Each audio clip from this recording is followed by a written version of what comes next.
Hey everyone, and welcome to the next edition of the Into the Rift podcast, a Riftbound TCG podcast hosted by myself, Alexander Coccia, and my good friend, Joe Curley. Joe, I cannot believe how much we have to talk about today. This was like one of those weeks where it seems like there is so much happening in Riftbound. You have the Chinese regional, the first of, I believe, 4. And then what we have here is we have the Spiritforged preorder situation, which we're going to dive into. We have to really break that down. And then, of course, we've been doing a whole bunch of Spiritforged testing. And so we'd like to dive into that. I think you've been playing near nonstop. How has your week in Spiritforged been thus far? I said Spiritforged. I meant Riftbound. How has your week in Riftbound been? Yeah, it's been good, Alec. With like the staggered releases, I played a lot of Riftbound before it was actually even out in English. I was playing on simulators and stuff. So when the new set came out, I wasn't quite playing as much as I otherwise would be. But now I have gone head first into Spiritforge. I think I played 100 games this week.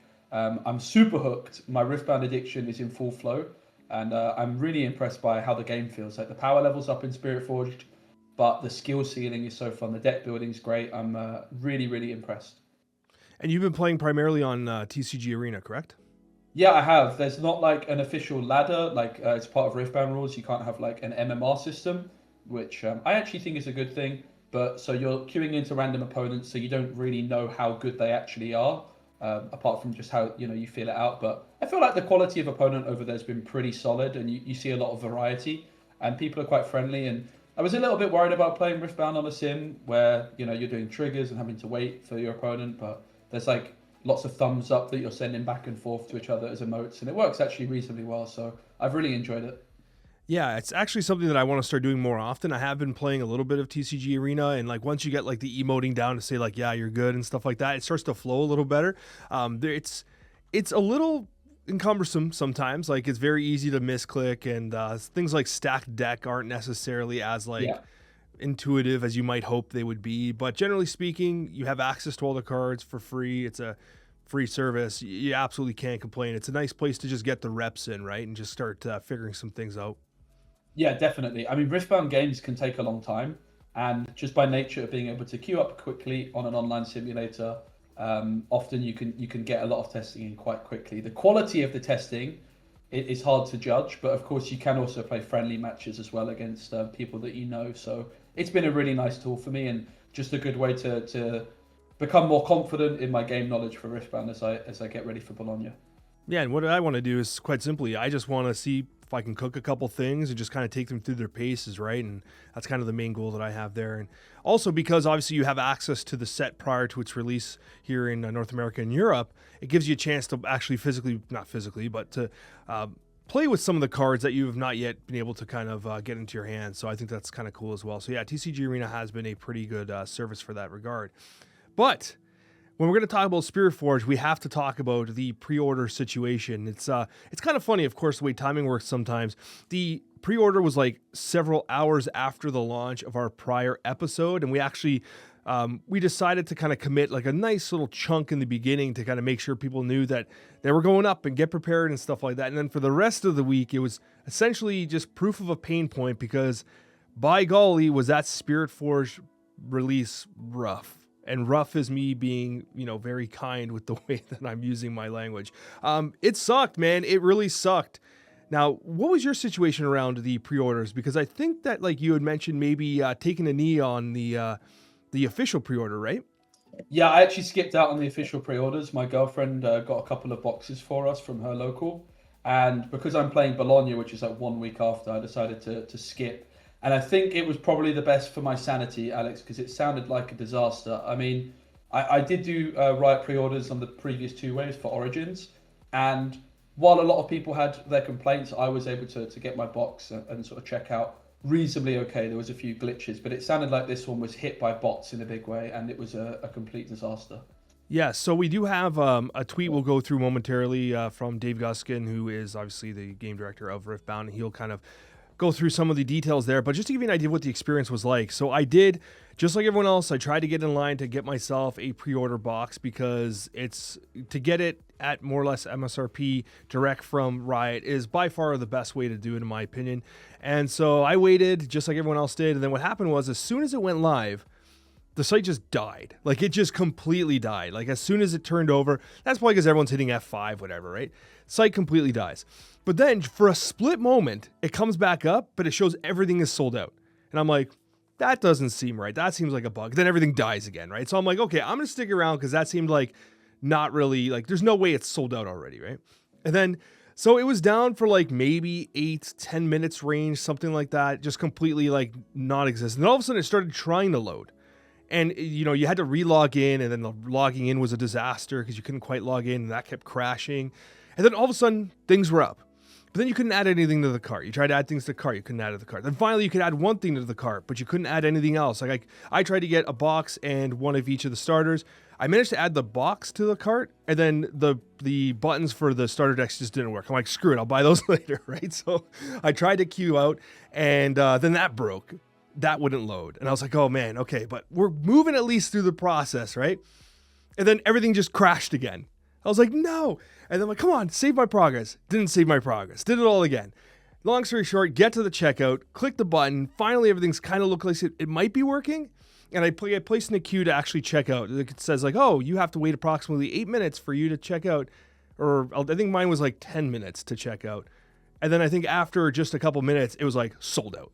I was like, no, like, and I was like super disappointed. I was like, damn it. Like I tried so hard. Like I was here on time and I fought the tech. I fought through everything to try to get a box and it didn't happen. Right. And it was actually really frustrating. Right. And I'm not the only one because I know there was a ton of people, like not only in our comment section, but on X or Twitter, whatever you want to call it, like tons of people on Reddit talking about how they couldn't get access to the boxes and everyone had very similar experiences. And then we did get a tweet to kind of explain what was going on, which I have to tell you really made me feel much better about the situation. But, I mean, do you want to go through this tweet? I think that it's about time we bring up the tweet. But before we do that, do you want to kind of comment on anything I've said? No, I think let's look at the tweet. I've definitely got some thoughts to share, but it's more, I'm just worried because now it's, you know, Origins has had its hiccups, and I think we can give Riot, you know, some understanding. But now the problems are starting to slip into set 2. Yeah. At some point, you know, they're going to have to get it sorted out, and this is definitely a big moment. So Dave Guskin at DaveTron, as you all saw, Spiritforged pre-orders went fast today. We know it was a frustrating experience for a lot of you. Overall, we saw 2 major issues. First, even with 50% more product than Origins, we still didn't have enough to meet demand. Second, the sales process was overwhelmed by a mix of real traffic from Riftbounders and bots. We're in the process of cancelling all fraudulent orders. If you're a real player who placed an order, your order will remain valid and we'll still ship it. To prevent bots from cycling back in and claiming that inventory again, we've paused pre-orders. Our priority remains getting Riftbound cards into the hands of real players as quickly as possible. And there's a few more tweets.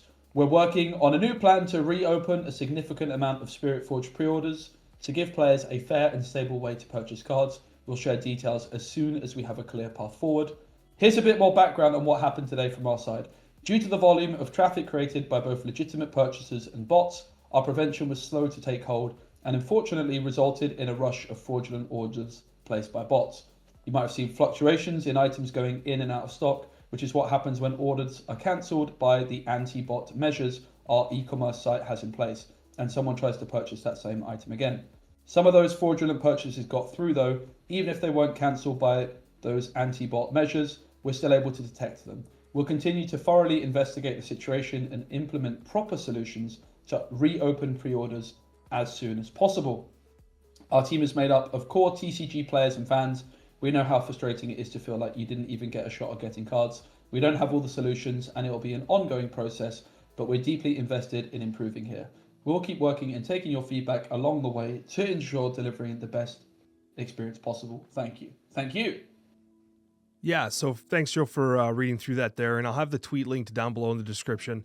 I got to tell you, this here really impressed me. This is the gold standard for communication. What Dave essentially said here was like, listen, we hear you, we feel you, we tried to take measures to prevent this from happening. And like most companies, like don't care, man. They would have just been like, oh, it's sold out, get wrecked. And they just would have moved on to the next thing, right? Clearly, and this has come up so many times in every single kind of hiccup that's happened in Riftbound. And there have been many hiccups, like don't get me wrong, there's many hiccups. But every single time they've been thoroughly communicative, like they've been talking to us, telling us what's going on. But what really stands out to me is that they actually care about the player experience. And that's super important. They had anti-bot measures in place. They're going to go through it and manually kind of cancel them. And hopefully, I'm crossing as many fingers as I humanly can right now. We need to make sure that going into future sets, this is then resolved. We need more product in the hands of actual people. And they obviously recognize that. They are very clearly players of TCGs, lovers of TCGs. And something that I always go back to is Riftbound. One of the reasons why I love Riftbound, Joe, we've talked about this in the past, but as content creators, especially as like, we're like larger in the scale of like kind of in the TCG, CCG space, we get pulled in all different types of directions for games, right? Our inboxes are constantly being bombarded with games. There's a reason why Riftbound occupied 100 games of your weekend. And nearly all the thought process I have, every time I'm thinking about cards or thinking about games, I'm thinking about Riftbound. It's because we love the game, and the Riftbound team created a game that is clearly the game that they wanted to play. It learned lessons from prior TCGs past, created a very awesome play experience, and the struggles have not been with the gameplay experience, it's been with the logistical experience of trying to get cards. And I can forgive that, honestly, and I'm beyond frustrated with being unable to get cards. I totally feel you guys. I'm going to show you in a second how much pre-orders in Canada cost right now for Spiritforged. It's mind-blowing, okay?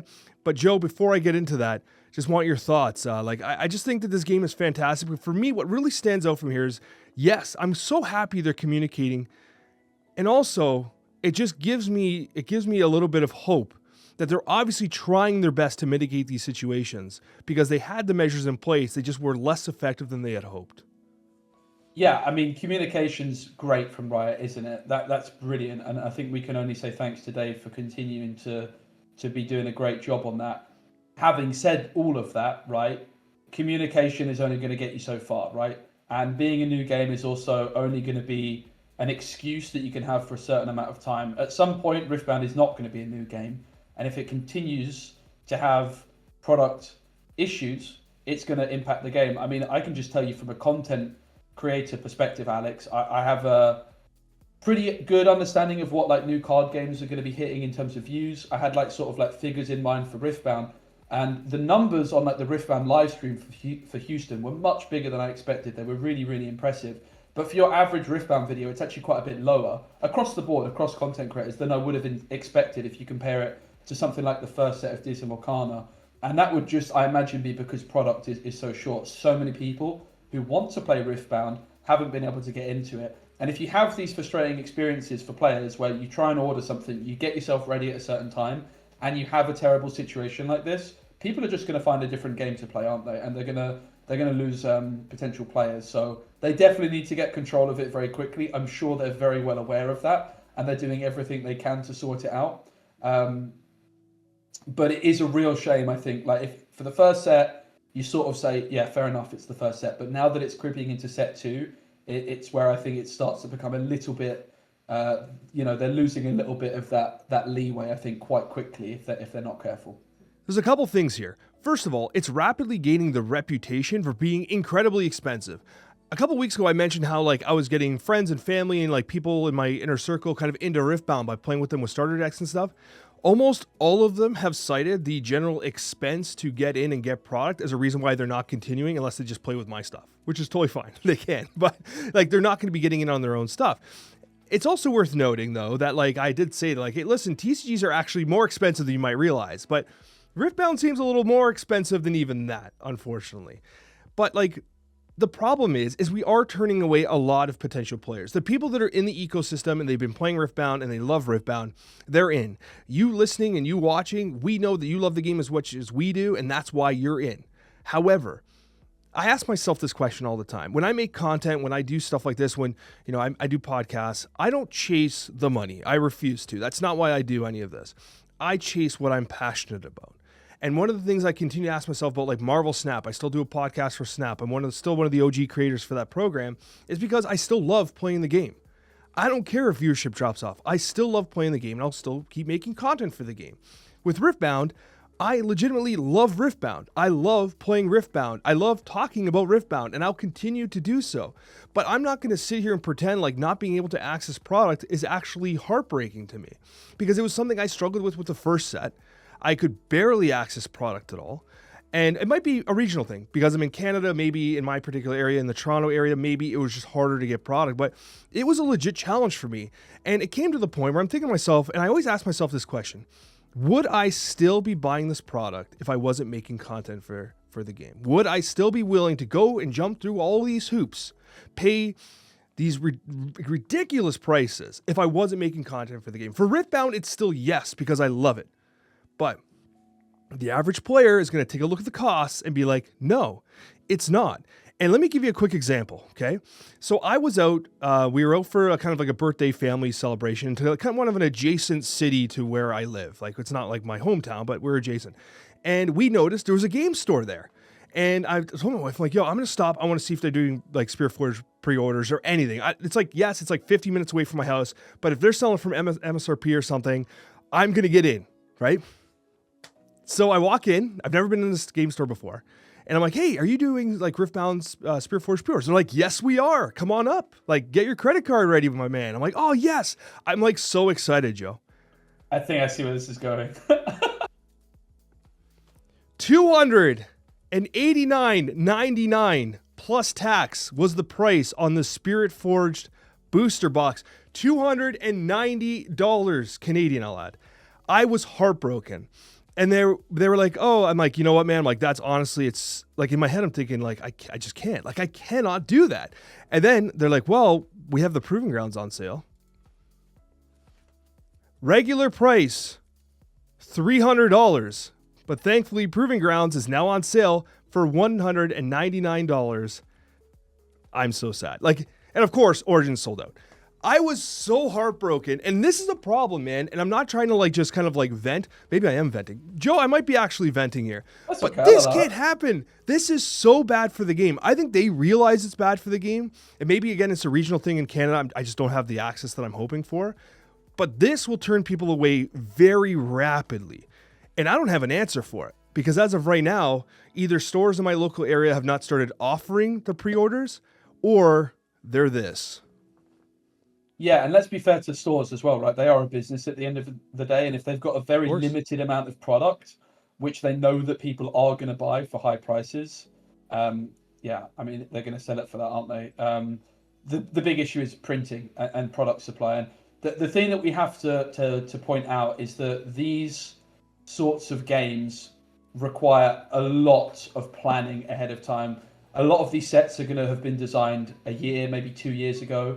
Things will have been sent off to the printers 6 months prior to the release of the set. It is kind of the time frame that I've been told from within the industry that you can expect to see. So trying to like catch up when you realize you've got a product shortage, it's not going to be an instant fix. It is going to take quite a while, but you would hope at the very, very least that we start to see things improving for set 3 pre-orders. And then that we can start getting like set 1 and set 2 reprinted quite heavily, which they've said they're going to do. Riot have been quite open. They want this game to be cheap and accessible for players. I do believe it will be in the long run, because having been playing Spiritforged this week, there's so many different decks that you can play. There's so many different cards you can play. The fact that actually the decks are quite small in size as a 40-card deck, and there's so many good cards, like you really can like play some wacky stuff. And I think there'll be very cheap decks available.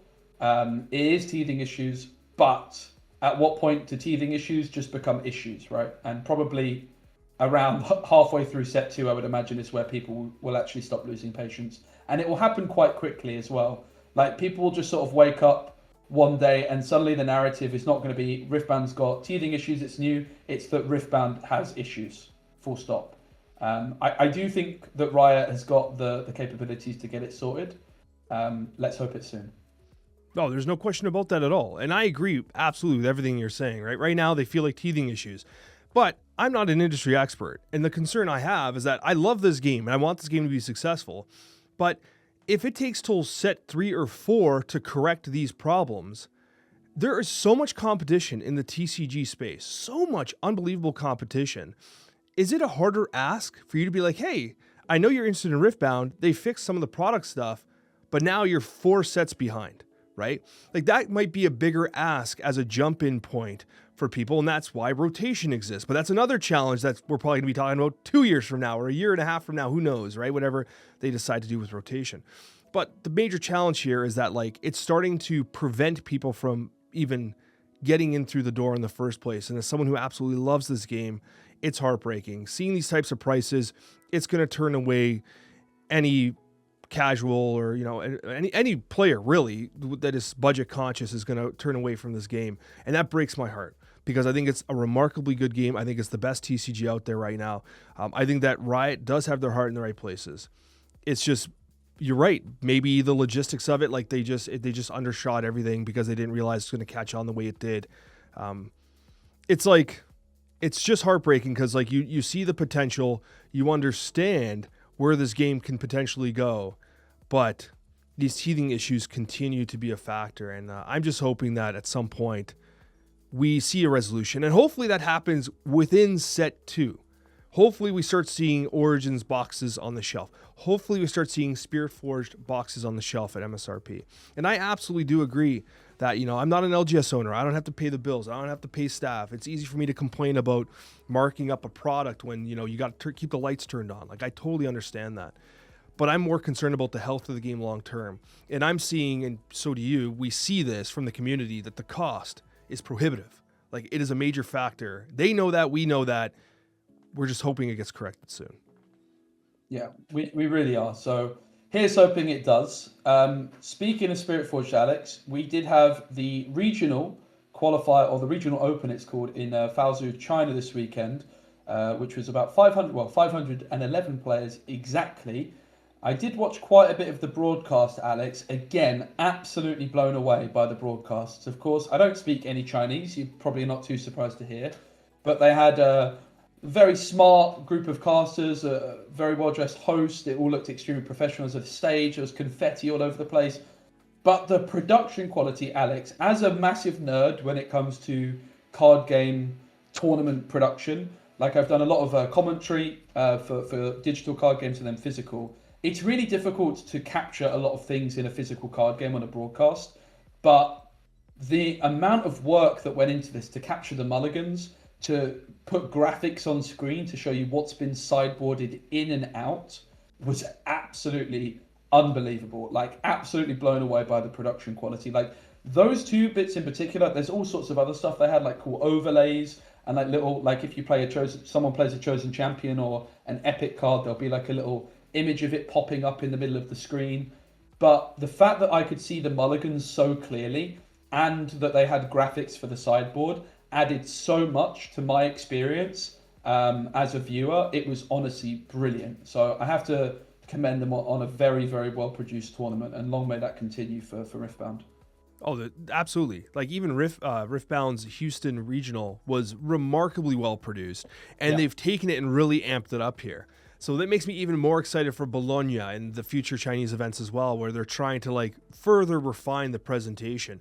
Vegas as well coming up in February, end of February. So the presentation is remarkable. I don't think anyone doubted Riot's and their ability to create an absolutely fantastic event. Actually, it's UVS Games I think is actually doing some of the behind the scenes there. So they absolutely need credit as well.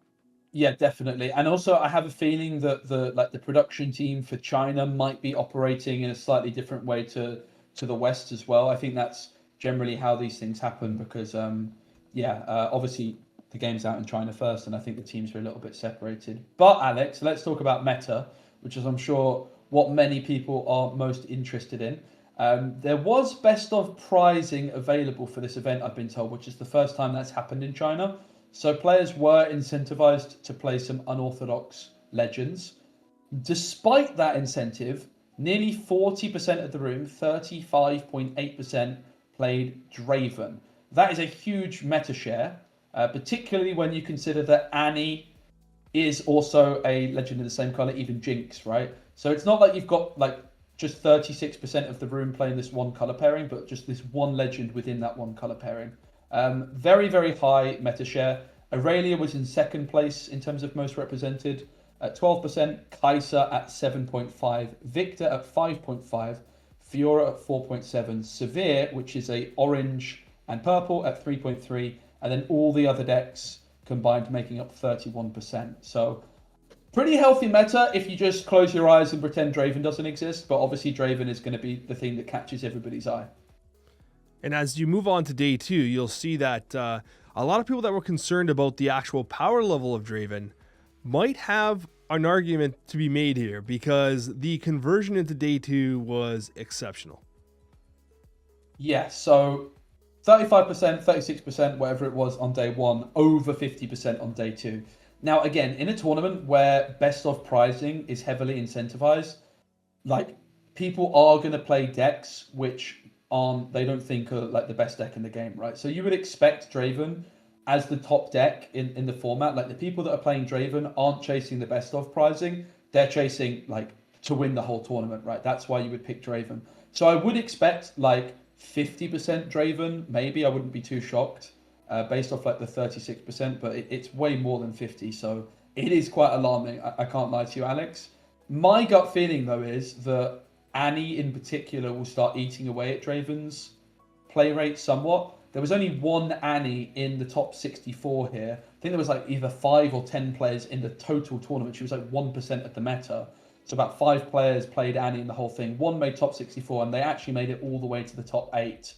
I have a strong feeling that Annie is a very, very strong option that could be an alternative to Draven. But if we also look at the top 8, Alex, maybe for me a bigger concern would be that 7 out of the 8 decks in the top 8 were all purple.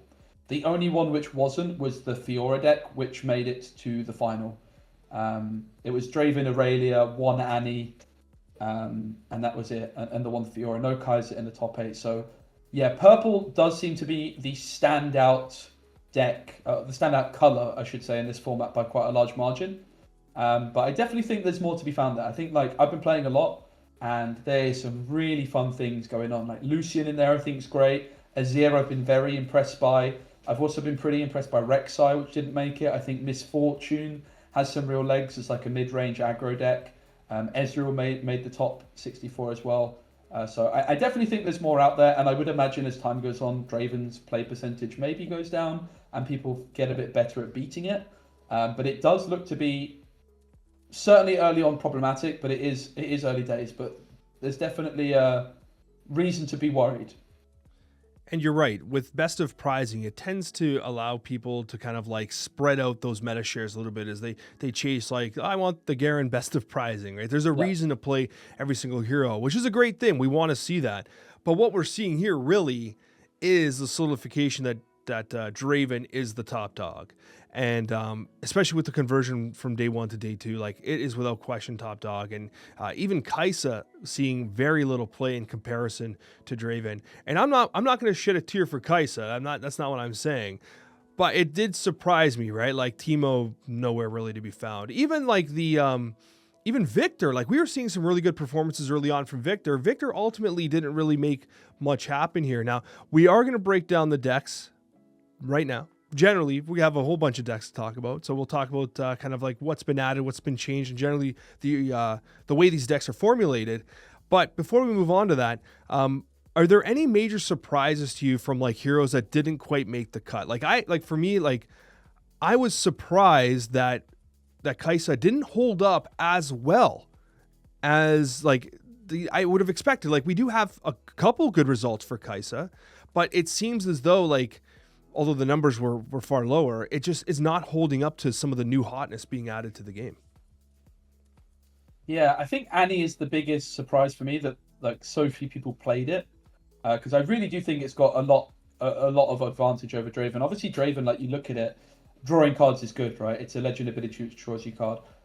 The thing is, in this format, like, the purple decks have so much card draw potentially in other ways that the combat draw, as good as it is, I almost think like the biggest payoff for the Draven is actually the chosen champion. One thing we saw this weekend, Alex, which I wanted to draw everyone's attention to, is almost every deck which performed really well has a chosen champion that costs around like 5 or less, either 3, 4, or 5, has no power cost, and you can just reliably play it on curve. Fiora has a 3 or 4 cost one. Draven has a 4 cost one. Kaisa 4 cost, and Irelia 5 cost. So it seems as though, like in set one, often you would very much pick a legend in a deck based off the legend ability, and not so much the chosen champion. But it seems to be in this format that the chosen champion is just as important as the legend ability, which is really fascinating. Absolutely. Watching the Chinese event, it was very clear that the legends, or sorry, the chosen champions were much more active.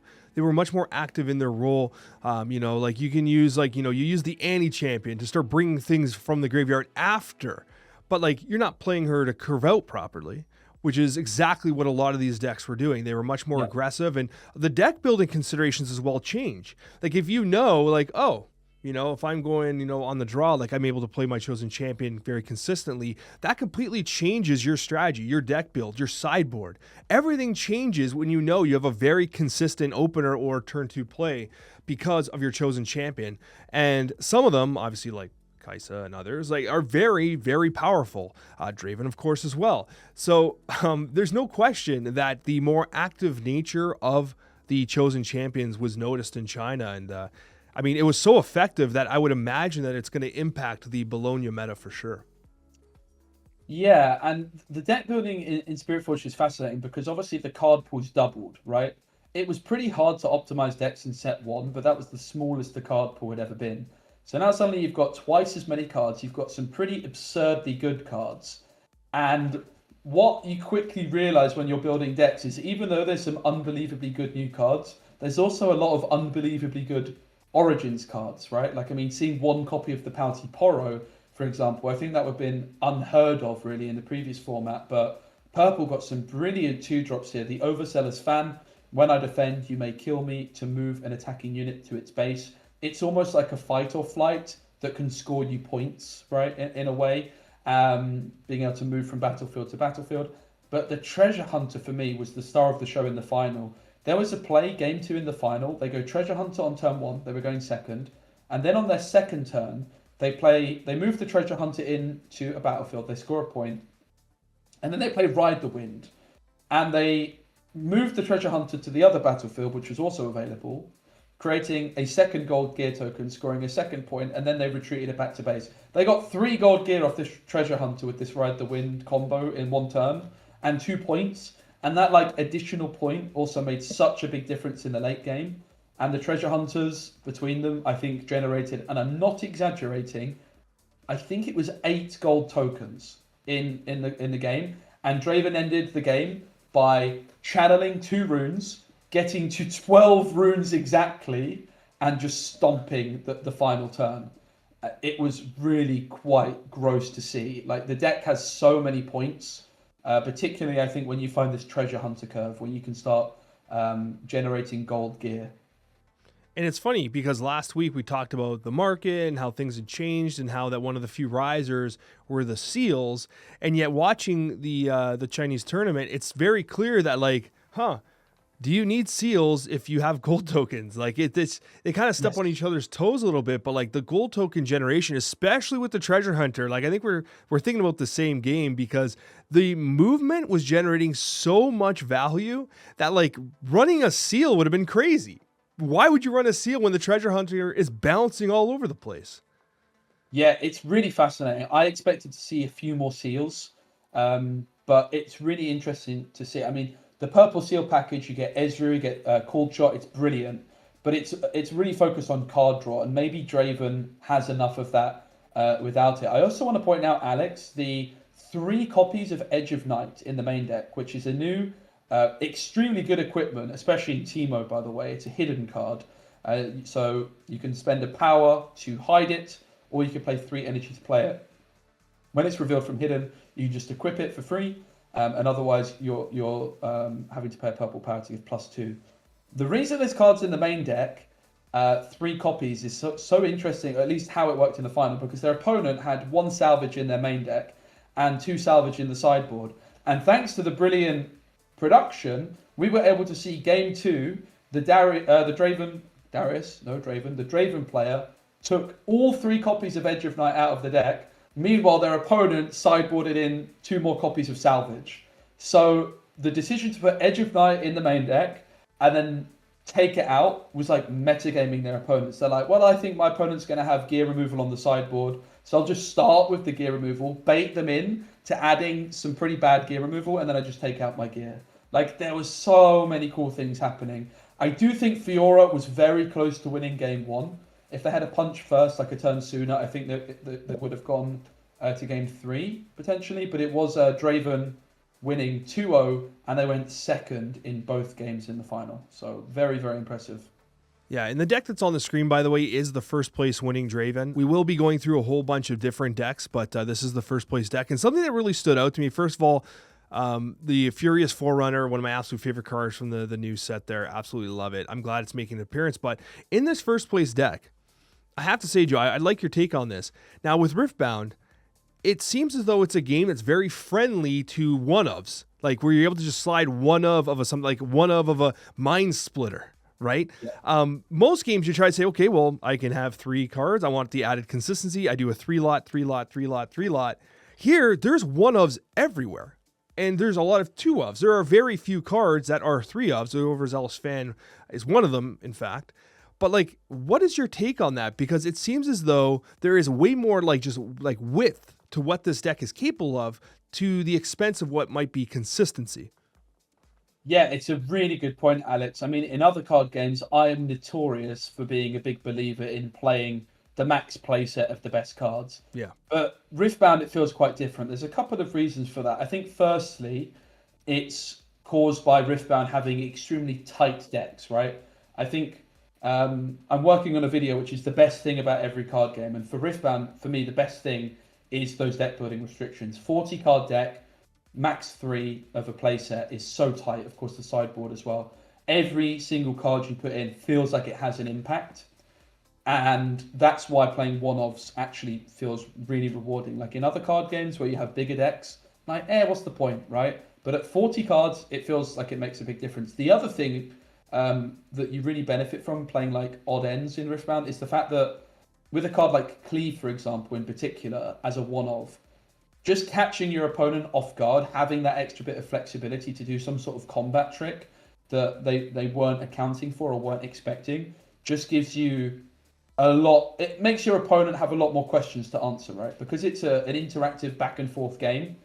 Playing these like one-off cards can go a long way. And like also, I suppose the third reason that one-offs can make sense is if you've got like heavy power cost cards. Like Mind Splitter, for example, right? One Mind Splitter can go an awfully long way, but it's not a card you would ever really want to play 2 of in the same game, right? So that's the kind of card that, yeah, makes sense to play as a one-off. It's got a heavy power cost, but if you can get there, it could close out games. So I think that Riftbound's just overall design in deck building and also like the energy and power cost system is really what makes, for me, and this is a big statement, Alex, but it's my favorite deck building experience of a trading card game to date. And I am a big fan of a lot of card games, but I think the deck building here so far, I am blown away by it, especially with the addition of more legends and champions. Like, it's so cool how different Teemo feels to Ezreal, even though they're playing the same colors. Like, I'm really, really, for me, what I've been so hooked on this week is just building decks. It's really, really awesome. I think that's something we both can agree on. If there's anything that you and I are addicted to, it's card games and building decks. We play way too many card games. And the deck building in Riftbound's incredible. And like just the idea of like how you can be creative and substitute just a couple things and the deck can feel completely different. Before we move on to the number 2 deck, though, I do want to shout out Switcheroo. I think Switcheroo is a really, really cool card. Switcheroo is a card that can be hidden. It is an action and it reads, swap the mites of 2 units at the same battlefield this turn. It is 2 energy and 2 power. This could catch a lot of players by surprise. And to be honest with you, with Fight or Flight, and all the different combat tricks that are available to purple, it's one of the reasons why I think purple is by far one of the best colors right now. Like, it has so many disruptive tools that, quite frankly, like your opponent thinks they might have a line towards flipping a battlefield, and you have so many ways of turning that showdown on its head.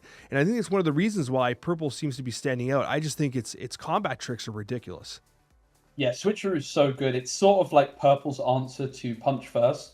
Punch First, that orange +5 might. Switcheroo can give you +5 might in a combat, right? Especially if you've got a 1 might character. So like the Treasure Hunter, for example, is a perfect target for this. It's 1 might. You swap it with your opponent's big guy, and you can get so much value. And also, the synergy of the Treasure Hunter is huge because the Treasure Hunter generates gold, or you could use one of those golds to hide the Switcheroo, right? So having hidden cards is also looking very relevant in this meta, where it's still very tempo orientated. People are just trying to apply as much pressure as quickly as possible. And that's why you're seeing cards like Switcheroo, which can be played as a combat trick or hidden. And it's also why cards like Fight or Flight and Ride the Wind are still very relevant. These are cards which win you points, and winning points is also part of how you achieve big tempo in Riftbound. Now, before we move on to deck number 2 here, which is a Fiora deck, are you wearing a Gwent shirt? I need to know. Exposed. I love that. You're like the guy that goes to a concert but doesn't wear the shirt for the band that's there. They wear a shirt for the different band. Yeah. It's mad. I like that. I like that a lot. But I mean, it makes sense. You're a Gwent connoisseur. Yeah, Gwent was the card game I started making content for. It was the first card game I played as well. So awesome. Yeah, I went full-time content with Gwent and started commentating. So it's not a game which gets any more developer support, but it's a game close to my heart. That's for sure. Absolutely. Now bring us through the Fiora deck to finish second, and it's looking mighty. And I use that phrase intentionally. What are your thoughts? Yeah, and game 1 in the final, it looked like Fiora was gonna get off to a win. They were like 5 points ahead, and somehow Draven managed to claw their way back. So Fiora is orange and yellow. I think the big advantage of playing orange is cards like First Mate, which we know from set 1 can ready, but also Lucian Merciless. The first time I conquer each turn, ready me. So Lucian Merciless is sort of conquering a battlefield and then readying and then retreating back to base. So the Fiora deck's quite tempo orientated as well, readying characters. The other way you can ready characters is with the new Fiora Worthy, which quite often you're going to see as the chosen champion. It costs 3, but then you've also got Fiora Victorious from set 1, which costs 4. So you've got a real interesting dynamic in this deck, where if you're going first, you might want Fiora Victorious as your chosen champion. She costs 4. You can play her on turn 2. Whereas if you're going first, you would want Fiora Worthy, the 3 cost, and if you're going second, you would want the 4 drop. So you can mix and match, which is cool. And then the Fiora legend ability is whenever one of your units becomes mighty, which means 5 might or more, you may exhaust me to channel 1 rune exhausted. And you're often going to make things mighty by attaching equipment to them, maybe giving them a buff. And the deck seems like it's got a lot of legs. So it's a very interesting one. There's also the signature spell Alex Riposte, which is a good reason to play Fiora. It's essentially like a Defy that costs a little bit more, but you get access to it in yellow and orange, and it also gives you some extra might that turn. Choose a friendly unit and a spell, counter that spell, and give that unit plus might equal to that spell's energy cost this turn. So if someone has a Consult the Past, which is the draw 2, you can counter it and also give one of your units plus 4 might. So it's a very, very strong card to have access to in yellow and orange. Usually can't counter. It's a great example of like how a signature spell can completely elevate an archetype. Like we just finished talking about how like the combat tricks and all the available ways that purple can manipulate the board state. Suddenly, Riposte can absolutely just negate that and provide a massive advantage on your side, potentially making a card mighty and then activating the rest of your strategy. So without question, this is a signature spell that I think is going to be very notable here.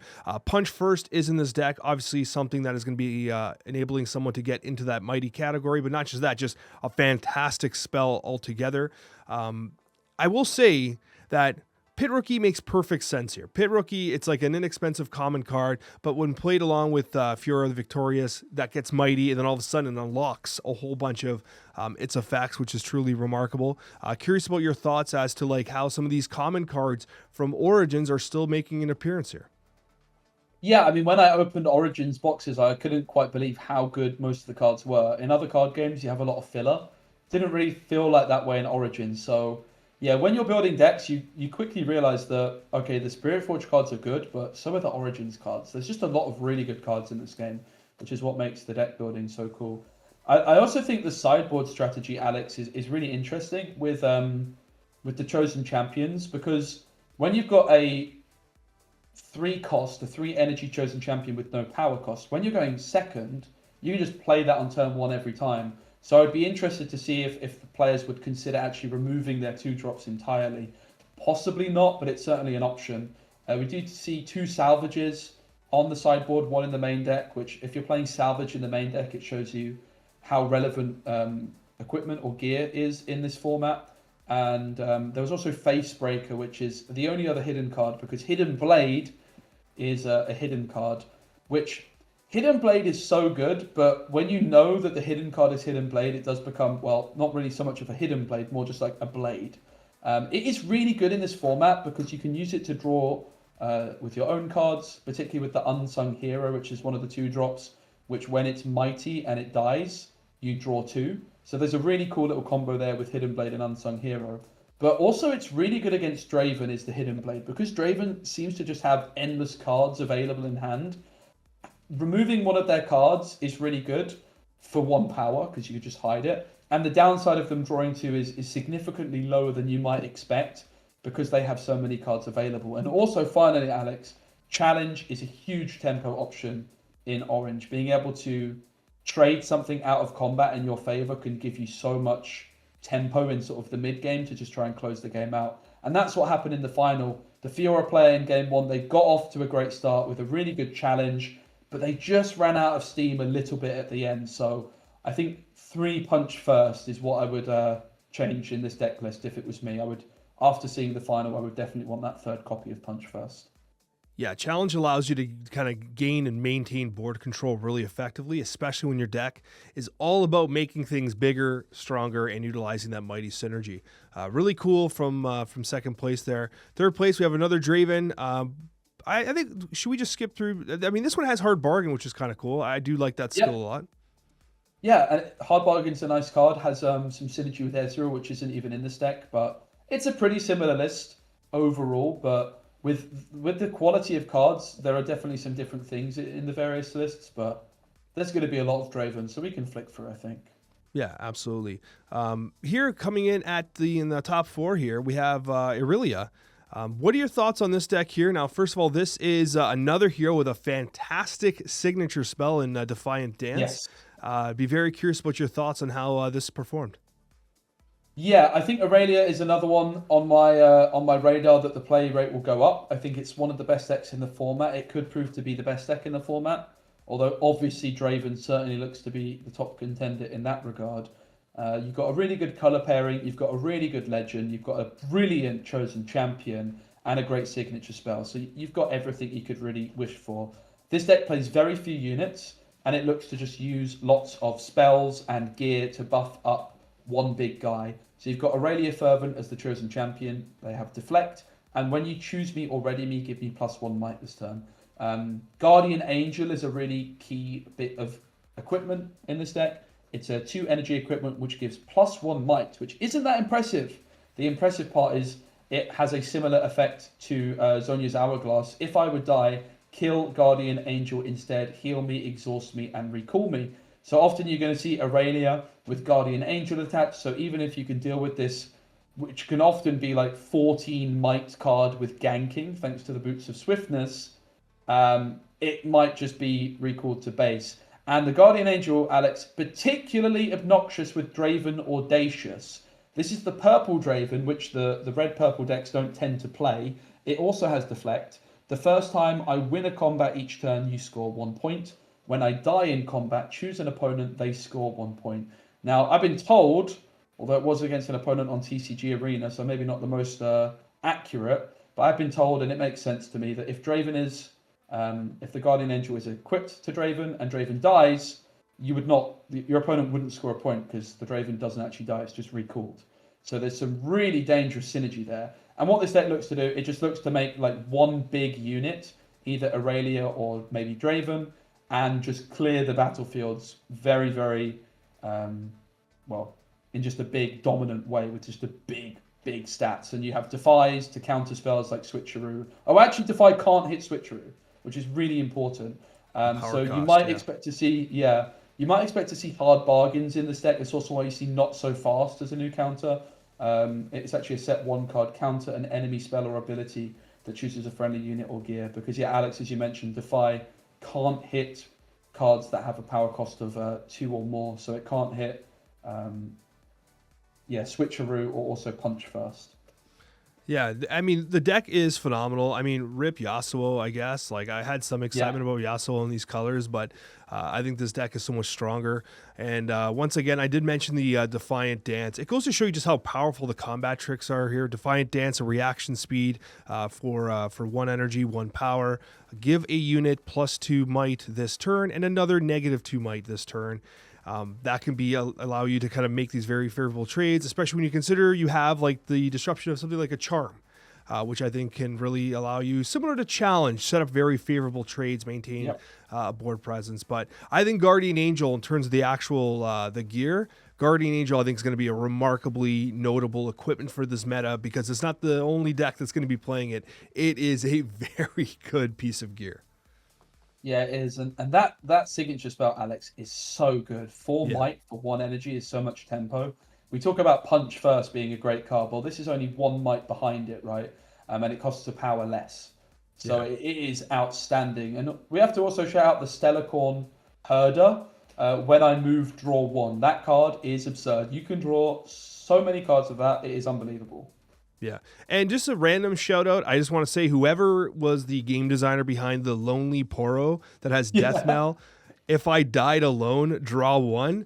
Chef's kiss, you deserve a raise. That is by far my favorite like flavor card in the set. Like, that is so good. Lonely Poro, I mean, my heart goes out to you, but also what an incredibly well-designed card. It just makes me laugh. That's such a beautiful, well-designed card. Annie, making top 8, you did talk about Annie being not well represented, but still having a very good result.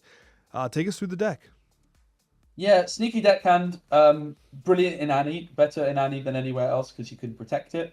Obviously, readying 2 runes at the end of your turn is really good. We all know that. Switcheroo is a new option in that sense. We also see this build with Hard Bargain, which is a counter, and actually Hard Bargain with Annie, if you think about it, Alex, sounds quite disgusting.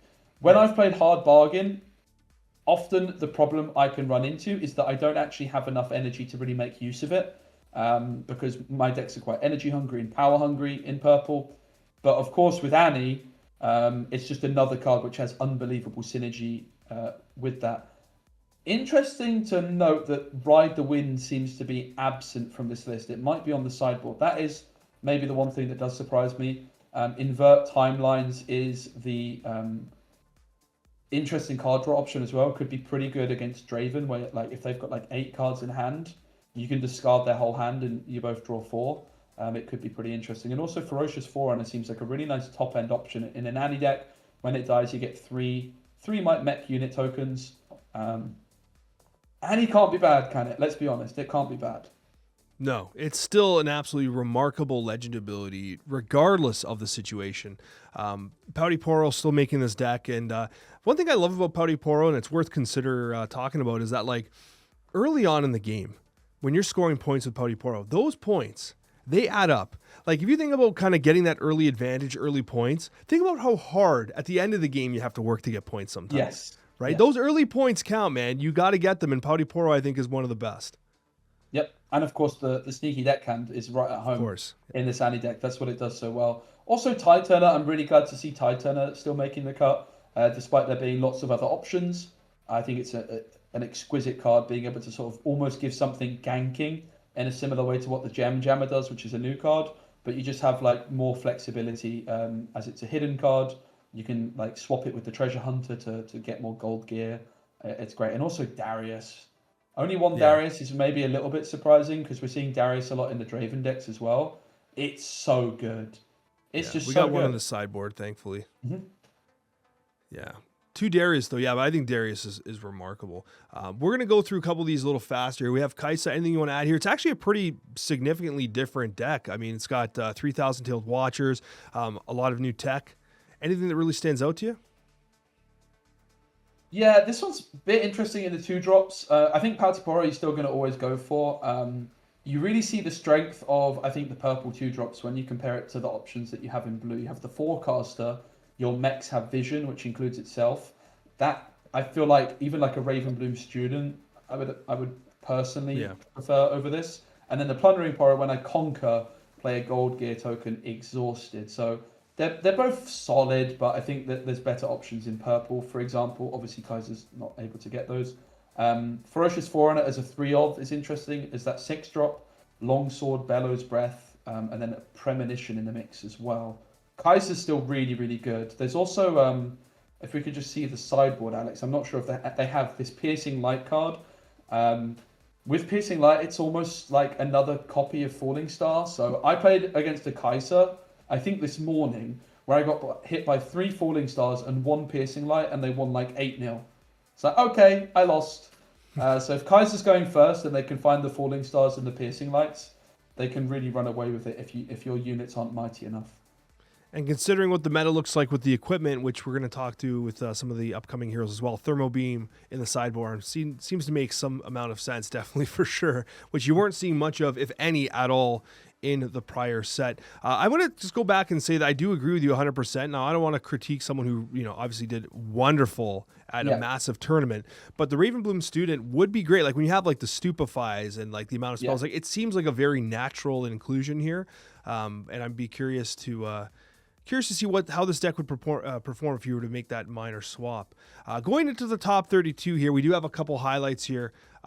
Azir, man, this is one that really stands out to me. This is a hero, or a legend, I should say, that I really like, and I think I really, really want to cook with. I think it encapsulates everything that Spiritforged is looking to do with equipment and obviously new, fascinating legend design.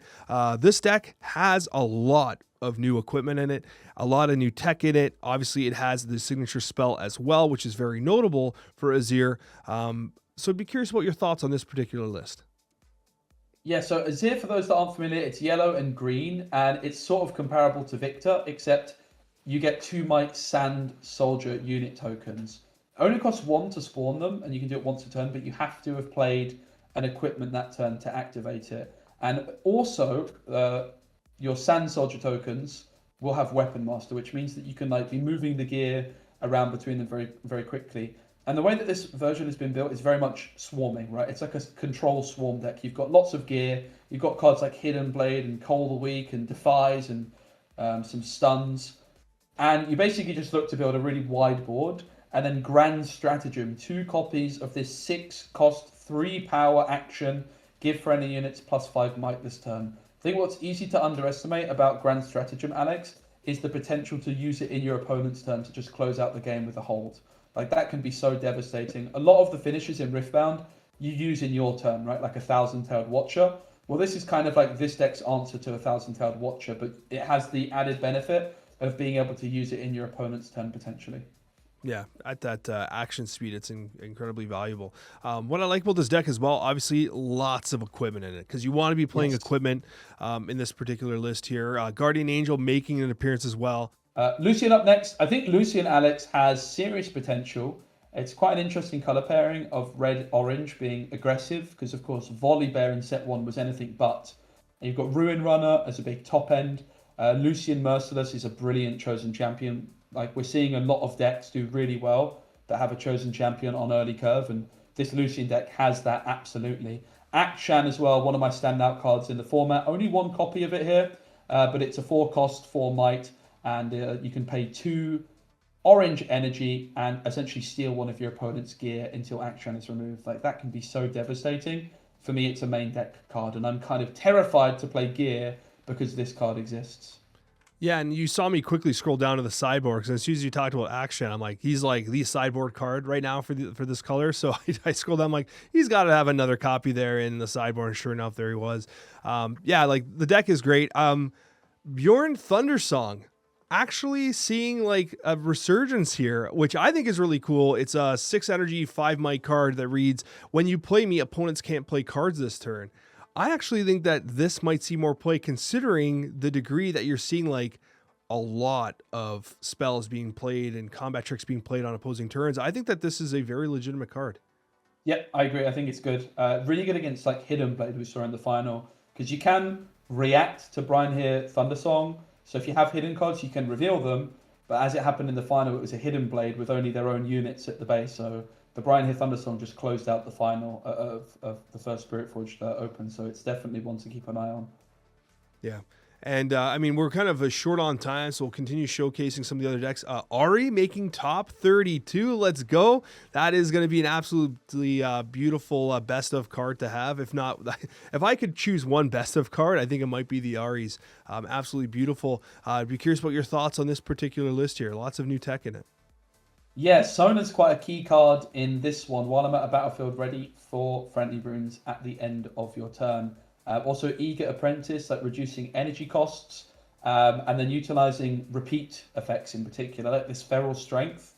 Give a unit +2 might this turn, and it costs 2. So with Sona, you're ready for runes. Feral Strength can give your Sona +4 might the next turn to protect her. So Sona seemed quite good in set 1, but you maybe lacked some combat tricks at times. Like there's a few, obviously, but maybe not quite enough. Whereas now with repeat effects in particular, she's really good. And also, Alex, a combo to look out for, because I've actually played against this deck, is Sona moves into a battlefield, you're ready for runes, and then in your opponent's turn, you could play Find Your Center, which is the one that draws one card and channel a rune exhausted. So you can play Sona, ready for runes, and then use those 4 runes to ramp up further, which is a very, very spicy opening. Yeah, it definitely is spicy. Really accelerates the game plan overall. 2-time warps in the sideboard as well. Not so fast, which I think is definitely gaining in popularity as a good combat trick there. Zonya's on Hourglass finally making an appearance as opposed to the Guardian Angel, which we've been seeing so much of. So yeah, seeing Ahri in the top 32, you absolutely love to see it here. This year we have Ezreal. Finally, Ezreal. I think this was one of the cards that Legends that people were most excited about. We might actually close on Ezreal here today for the pod. We still got to talk about your Spiritforged testing. It's almost been an hour. It has been an hour. So we'd like to hear your thoughts on this one in closing with regards to the Chinese meta. Yeah, very interesting take on Ezreal. Using the Pit Crew when you play a gear Ready Me. It's not a card I've seen before, but it is a set 1 card. But now, obviously, with much more gear, you could potentially be playing multiple gear per turn and then moving the Pit Crew all over the shop. Ezreal is a very interesting legend. It's a good color pairing. I think Teemo's also of interest. So very curious to see how Ezreal and Teemo end up doing in the long run. Yeah, absolutely. And again, like there's going to be more and more competition at each individual color pairing because of the fact that we're starting to get some overlap with the color pairings, different legends, different abilities, wider sets. Because you got more cards, we're doubling the card base essentially. So we're gonna have to see which legends, they improve. Like, did Teemo improve with Spiritforged? You damn well know that Joe and I are gonna try and figure that out, of course. But Joe, on that note, you've been playing tons of Spiritforged in testing leading up to Bologna. What have you been picking up on? So yeah, I've been playing loads of Spiritforged in the last week in particular, Alex, and a few key takeaways. I think the power levels increased significantly. There's more decisions to be made, I think, particularly because of gear and how that sort of interacts and how you can attach, a gear to many different things at many different points in the game, which just adds an additional layer. Hidden cards seem to be really relevant in the meta game, which is maybe why we're seeing like Brian here Thundersong perform quite well. Like the additional tempo you can get from hiding is very, very relevant. And I'm still really curious to see what decks people can build with different coloured seals. I think there's so much variety, Alex. I'm honestly so impressed. Cannot wait for Bologna, and I hope after Bologna I can come back here on this podcast with a nice, shiny best of card. I haven't decided what I'm going for yet, but I've got a few ideas. I'm going to keep them secret though. One of the things I love, by the way, so we have a pretty significant time. Like I'm Toronto, you're in Germany, right now. Yeah. So like there's a massive time difference. I'll go to bed, wake up in the morning, and I'll look at my phone. I'll have like 9 Discord messages from you, and 7 of them are brand new decks. Yeah, probably all out of the same legend as well, but I just changed it like 7 times. But that's really cool. Like, again, I don't want to give away any specifics because I'm trying to keep cards close to my chest for Bologna. With the best of prizing, right? If you cook a really good deck you really don't want anybody else to have it because they are like your direct competition, right? I'm going for the best of pricing. That's my goal. But there's like a few different card packages that you can include in your deck, like a 2 or 3 card package, which works out at like 9 or 10 cards total. And it just changes how the deck feels so much. And there's so many routes you can go. And then you start thinking, ooh, could I like have a strategy where I have the sideboard be one package and the main deck be another? And instead of like sideboarding tech cards, I just have like 2 different decks built into one. We sort of saw like the dazzling Aurora Yi decks do it, right? They had mid range and Aurora and tried flip flopping. So I'm loving it so much, mate. Honestly, this week is the most fun I've had playing a card game in a very long time. So I think the game is going places still, despite the hiccups. It's easy to get negative, but fundamentally, I think the game is brilliant. I really do. I should mention that like a lot of the frustration you might have heard in the opening comes from a place of like absolute love. Like we love this game so much, and like I'll speak on my own behalf where it's like the frustrations I feel are because like I want to play more. I want to build my collection. I want to compete. I want to play Riftbound more. And I feel like some of these hiccups are actually impacting my ability to engage with a game that I truly love, and I'm having a tremendous amount of fun playing. And yeah, I know that they're taking it to heart, and I sincerely do pray that they do resolve a lot of these issues. Clearly, they're making an effort to, right? They're clearly trying to prevent botting, and that's great. Like a lot of companies, they wouldn't even tell you that they have anti-bot measures and that they're trying to do these things. The level of communication is remarkable. And in my personal interactions I've had with the Riftbound team, they're wonderful people. I'm not just saying this. They're wonderful people who truly love their game. They truly believe in their game, and I want you guys to believe in their game too. And I think that they're going to make strides towards that. So that is at least something we can kind of end on a positive note, that I do have full faith that they're trying their absolute best. Yeah, definitely. And also, one concern I had for Riftbound in general was I knew I enjoyed playing the game, but I wasn't sure how good it was to watch. I loved watching this tournament in China so much. As long as I knew what all the cards did, which I'll be honest, I didn't always know. That's why I need to keep playing more. But when you know what all the cards do and the production's good, it's so much fun to watch. It really, really is an exciting one. So I'm very excited to see how things shake up. I think Draven will not be the best deck in the format. There's my hot take alert. That is an outrageous take. Nobody clip that, okay? Nobody clip that, please. Me taking the opposite line on that and saying like Draven's probably broken is way too much of a layup. So I think I'll leave you with your hot take there. Thank you guys so much for watching. We sincerely appreciate each and every one of you. If you enjoyed the podcast, consider hitting the like button and subscribing. It actually makes a tremendous difference in the YouTube algorithm, especially considering the podcast is brand new. It means a lot to us, and we'll see you on that next one.